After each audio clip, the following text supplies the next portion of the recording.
International पहलवान सागर की हत्या के आरोप में गिरफ्तार सुशील कुमार की कुछ तस्वीरें और कुछ वीडियो सामने आई है, जिसमें सुशील कुमार दोस्तों के साथ हॉकी स्टिक से सागर की पिटाई करते हुए नजर आ रहे हैं। पुलिस के मुताबिक ये वीडियो घटना वाले दिन खुद सुशील कुमार ने अपने दोस्त के मोबाइल से शूट करवाया था, जिससे कि कुश्ती सर्किट में उनका खौफ बना रहे। आपको बता दें कि 4 मई की रात को पहलवान के 2 गुटों में झड़प हुई थी और इस दौरान फायरिंग भी हुई थी, जिसमें 5 पहलवान जख्मी हो गए थे।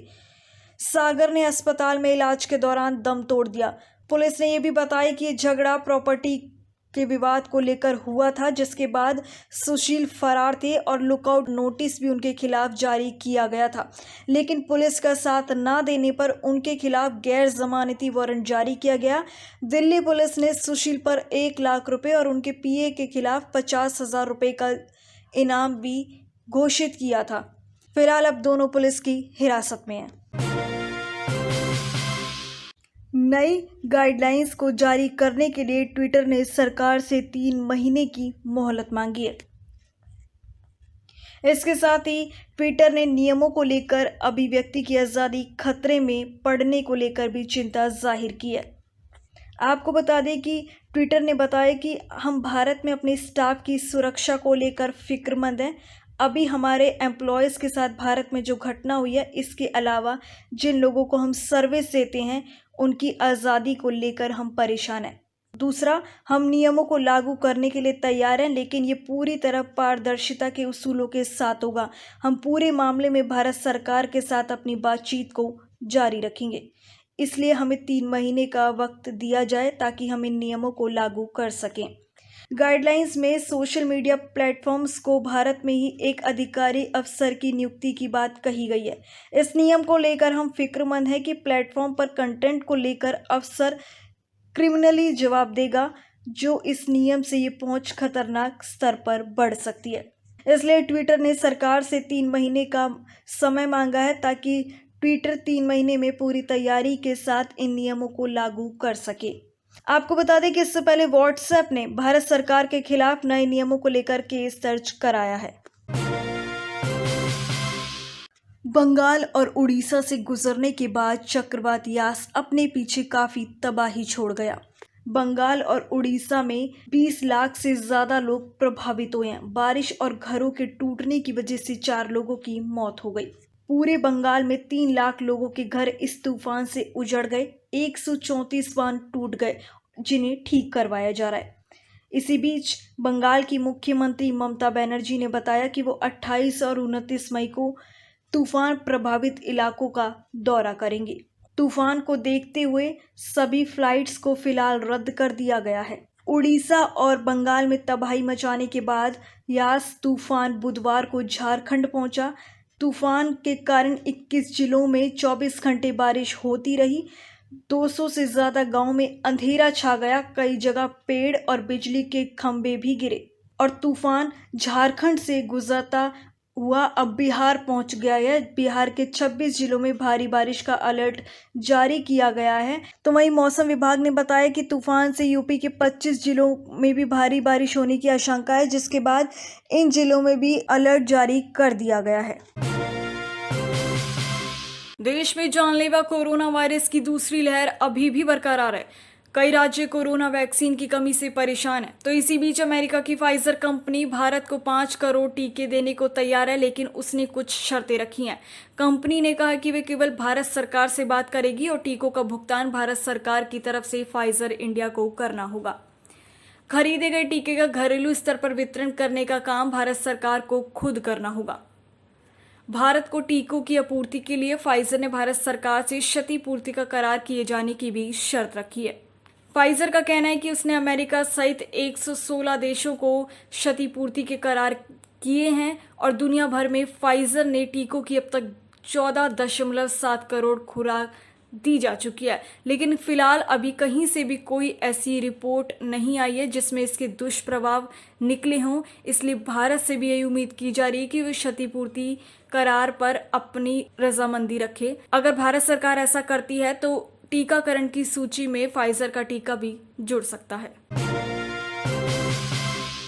कोरोना मामलों में गिरावट के चलते मध्य प्रदेश के मुख्यमंत्री शिवराज सिंह चौहान ने कहा है कि राज्य में 1 जून से कर्फ्यू में ढील दी जाएगी।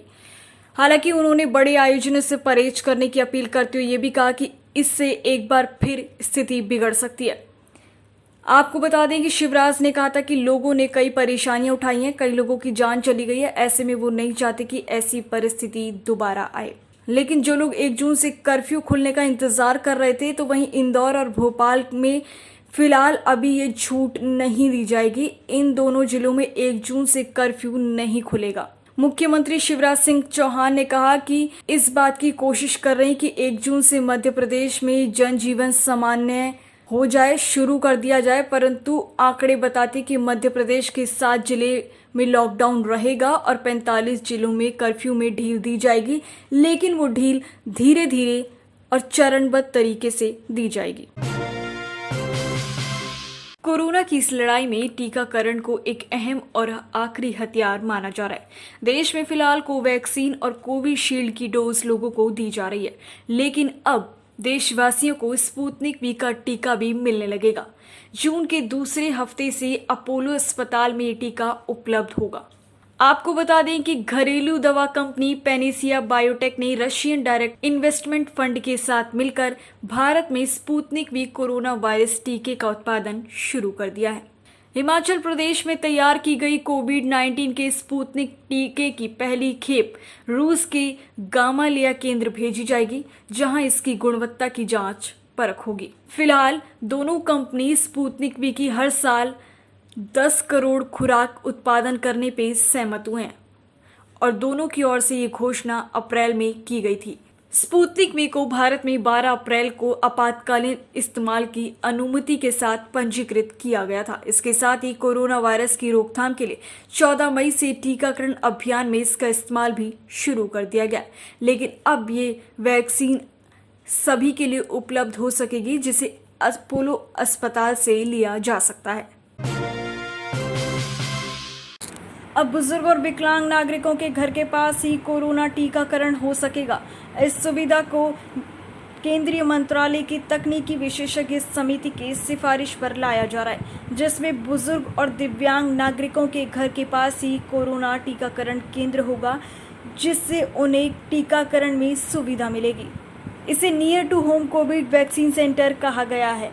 इसके साथ ही केंद्रीय स्वास्थ्य मंत्रालय ने कुछ दिशा निर्देश भी जारी किए हैं। ये टीकाकरण सामुदायिक केंद्र, हाउसिंग सोसाइटी सेंटर, पंचायत घर, स्कूल भवन जैसी जगहों पर हो सकेंगे। सभी 60 साल से ज़्यादा उम्र के लोग जिन्हें पहली डोज लग चुकी है या जिन्होंने अभी तक एक भी डोज ना ली हो, साथ ही 60 साल की कम उम्र के सभी विकलांग नागरिक इस near to home covid vaccine centre में जाकर अपना टीकाकरण करवा सकते हैं। बुजुर्ग और विशेष आवश्यकता वाले व्यक्तियों को जहां कहीं भी आवश्यक हो, सेशन साइट तक यात्रा की सुविधा प्रदान की जाएगी। बुजुर्ग और विशेष आवश्यकता वाले व्यक्तियों के लिए केंद्र में अनुकूल व्यवस्था करनी होगी। इसके साथ ही केंद्रीय स्वास्थ्य मंत्रालय ने सभी राज्यों और केंद्र शासित प्रदेशों को ये सलाह दी है कि इन सिफारिशों को जल्दी से जल्दी पूरा किया जाए और अधिकारियों को चल रही कोविड टीकाकरण अभियान के तहत जल्द से जल्द आवश्यक कार्रवाई करने के भी निर्देश दिए हैं। एलोपैथी के इलाज पर टिप्पणी करने वाले योग गुरु बाबा रामदेव की मुश्किलें बढ़ती जा रही हैं। इंडियन मेडिकल एसोसिएशन IMA ने रामदेव के खिलाफ शिकायत दर्ज कराई है। शिकायत में कहा गया कि रामदेव कोरोना के इलाज को लेकर भ्रम फैला रहे हैं, जो कि एक अपराध है। इससे पहले IMA ने प्रधानमंत्री नरेंद्र मोदी को पत्र लिखकर ये मांग की थी कि कोरोना के उपचार के लिए सरकार के प्रोटोकॉल को चुनौती देने और टीकाकरण पर दुष्प्रचार वाला अभियान तुरंत रोका जाए और उसके बाद राजद्रोह के आरोपों के तहत मामला दर्ज होना चाहिए। वहीं दूसरी ओर उत्तराखंड में IMA ने रामदेव को मानहानि का नोटिस भी जारी किया गया, जिसमें उनसे कहा गया कि वो 15 दिन के अंदर एक वीडियो बनाकर माफ़ी मांगे और अगर वो ऐसा नहीं करते हैं तो उनके ऊपर 1000 करोड़ रुपए का जुर्माना लगाया जाएगा। दरअसल IMA की नाराजगी उस बयान को लेकर है जिसमें रामदेव बाबा ने ये कहा था कि एलोपैथी इलाज बिल्कुल बेकार है। कोरोना की दोनों डोज लेने के बाद भी 10,000 डॉक्टर्स की मौत हुई है, जिसके बाद IMA का कहना है कि रामदेव के इस बयान से उन डॉक्टर्स को ठेस पहुंची है, जिन्होंने कोरोना के इस दौर में जी जान से मेहनत करते हुए काफ़ी लोगों की जान बचाई है और वो इस मुश्किल घड़ी में भी देश की जनता के साथ खड़े हैं। जिसके बाद रामदेव के इस बयान से IMA बेहद नाराज़ है और वो चाहता है कि रामदेव इस पर जल्द से जल्द माफ़ी मांगे। दवा कंपनी रोशो ने अपनी एंटीबॉडी कॉकटेल भारत में लॉन्च कर दी है। कॉकटेल की एक डोज भारत में 60,000 रुपये की होगी। पिछले साल इसी एंटीबॉडी से अमेरिका के पूर्व राष्ट्रपति डोनाल्ड ट्रंप का कोरोना ट्रीटमेंट किया गया था और एक्सपर्ट्स का कहना है कि इस एंटीबॉडी से करीब 70% ऐसे लोग हॉस्पिटल जाने से बच जाएंगे जिन्हें हॉस्पिटलाइजेशन की ज़रूरत है। कंपनी ने यह भी बताया कि एक पैक से 2 कोरोना संक्रमितों का ट्रीटमेंट किया जा सकता है। भारत में इस एंटीबॉडी की मार्केटिंग सिप्ला कर रही है। रोशे और सिप्ला ने कहा कि दवा का पहला डोज इंडिया में आ गया है। इसका दूसरा बैच 15 जून तक आ जाएगा। जून तक इसके 1 लाख पैकेट भारत में होंगे। इससे करीब 2 लाख लोगों का फायदा होगा। ये दवा बड़े अस्पतालों और कोविड सेंटर्स को दी जाएगी। इससे पहले CDSCO central drug standard control organisation ने इस एंटीबॉडी कॉकटेल के इमरजेंसी इस्तेमाल को मंजूरी दी थी।